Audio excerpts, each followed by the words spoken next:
All right, good afternoon. Thank you for joining us for this important update. I'm joined today by our Health Director, Lisa Sanders. We have our Emergency Management Director, Glenn Joslin. We have the Council on Aging Director, Sherry Maniak. And we have Captain James Garn from the Chicopee Police Department, who's here. We have Treasurer LaFlamme. We have Collector Iwanicki.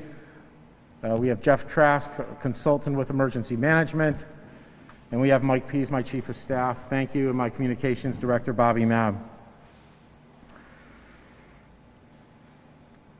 We'll share information about the vaccine rollout in Chicopee. We'll talk about our homebound residents, our senior housing complexes and how they're getting vaccine.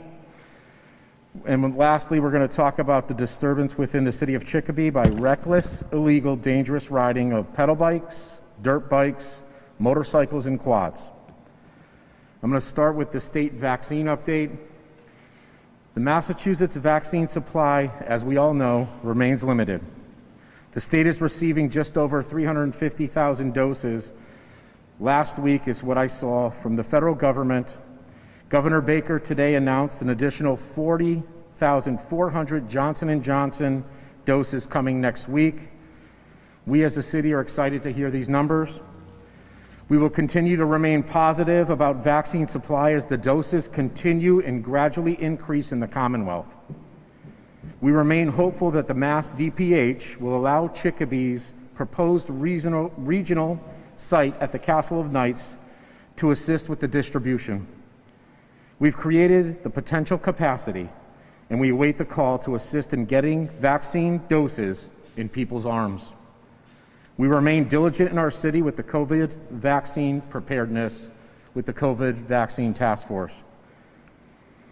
When they say they're ready, so will we. We'll be ready.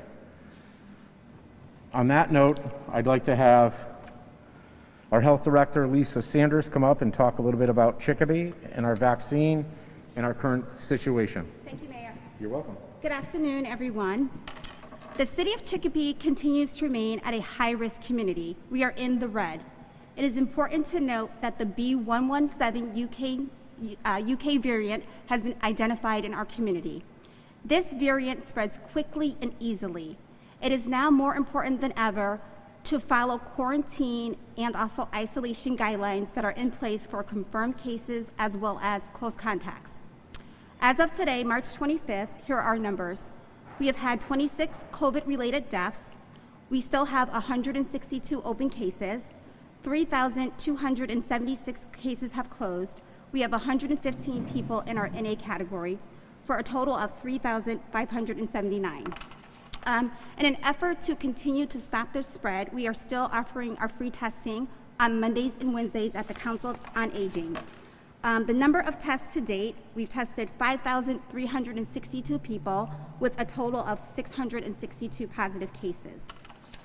The Chicopee Health Department, along with the Council on Aging, as well as other departments, have partnered with the State Department of Public Health and their Homebound program. This is a program offered to residents that cannot leave their homes. It's not for people that are temporarily homebound or choose not to leave their homes. It is for those that are strictly homebound. So we are partnering to offer that up. Hopefully that will take place sometime in April.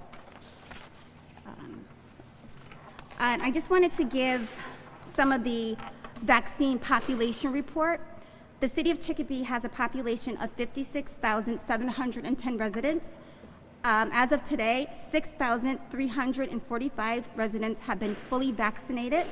That's about 11.19% of the population. 27.51% of those individuals are 65 and older. Another 10,778 individuals have had received at least one dose. That's about 19% of the population. 49% of that population is also over the age of 65. So that puts Chicopee at about 76% vaccinated or partially vaccinated in our population. Thank you.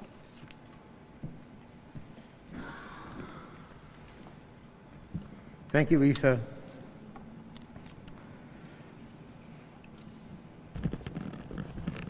It's good to hear that our most vulnerable population is getting their doses. Thank you.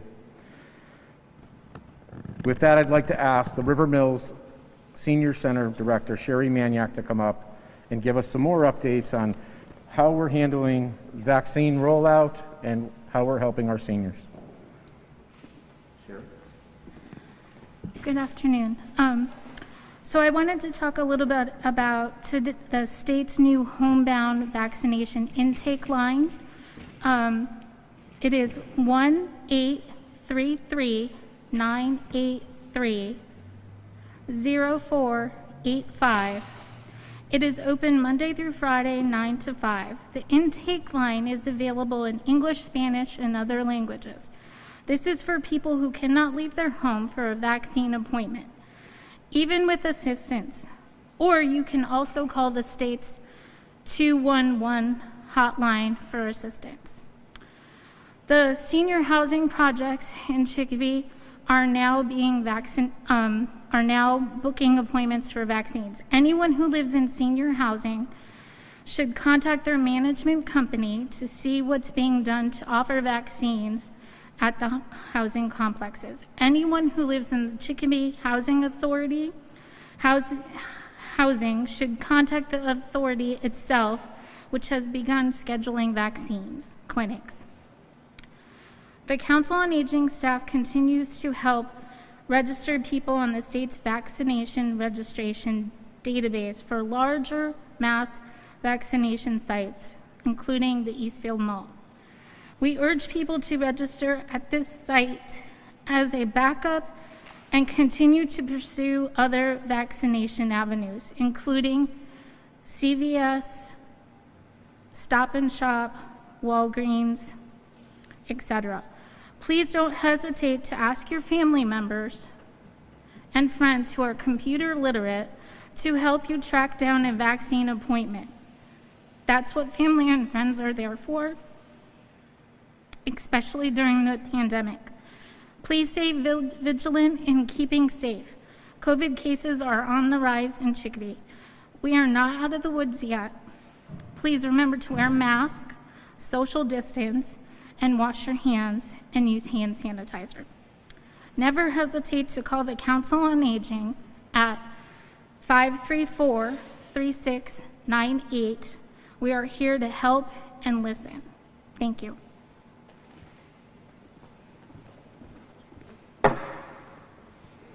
Now, I would like to take a moment to thank the Council on Aging staff, my staff, members of the public library staff, and also in the Treasurer's office, who've been working diligently on trying to help our older adults get their vaccine appointments, pre-registering them, and giving them that VIP care they deserve. The whole intent when we started this back in last March was to protect our older adults, and I think that we've done a tremendous job as a city making sure that we've gone above and beyond to help them through this time of uncertainty with wellness checks. So a sincere thank you to Sherry and her staff for continuing to reach out, providing those meals to go, and doing everything you do for the Council on Aging, our older adults, and our population. On that note, when you talk about the vaccines, just to be very clear, the direction that we headed in the beginning, like everyone else, was to create a municipal site. We created that municipal site, we created the protocol, we got approval from Mass DPH, and the state changed direction on us within a few days. They told us to regionalize. We regionalized immediately with our vaccine task force group and partnered with the Castle of Knights and some of our neighboring communities like the city of Holyoke, the town of South Hadley, and the town of Granby. That site is one of the 11 that's now pending approval, and we're waiting patiently. As, like I had said earlier, as the doses continue to gradually increase, we're hopeful that we can assist the mega site. So my message to the public and the people of Chicopee and the people of Western Mass is, please take an appointment.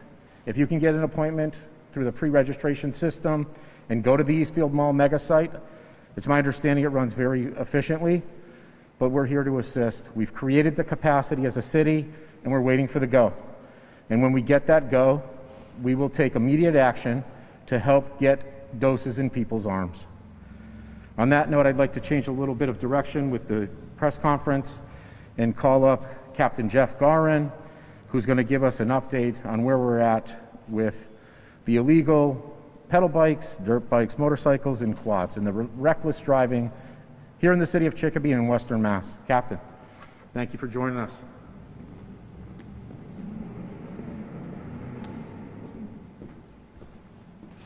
Hi, good afternoon. I'm Captain Jeffrey Garin, the Chicopee Police Department. I've asked today to come speak with you all concerning illegal dirt bikes, bicycles in the road, drag racing, and this is an issue that is a safety hazard for the public, the lawful people out on the roadways, walking, driving, and it's also a safety hazard for the illegal operators of these bikes. The Chicopee Police Department has zero tolerance with this type of behavior, and we continue to enforce the rules, laws, and regulations concerning these individuals. We are working besides our zero tolerance, we are working with the fire department, emergency management, and our adjoining communities, Springfield and Holyoke. This information sharing and for a possible other objectives we're going to reach. At this time, it's difficult at this moment, but Springfield has found a way to make it work. We're going to continue to work together in the hopes that our future plans are very successful. Thank you. Thank you, Captain.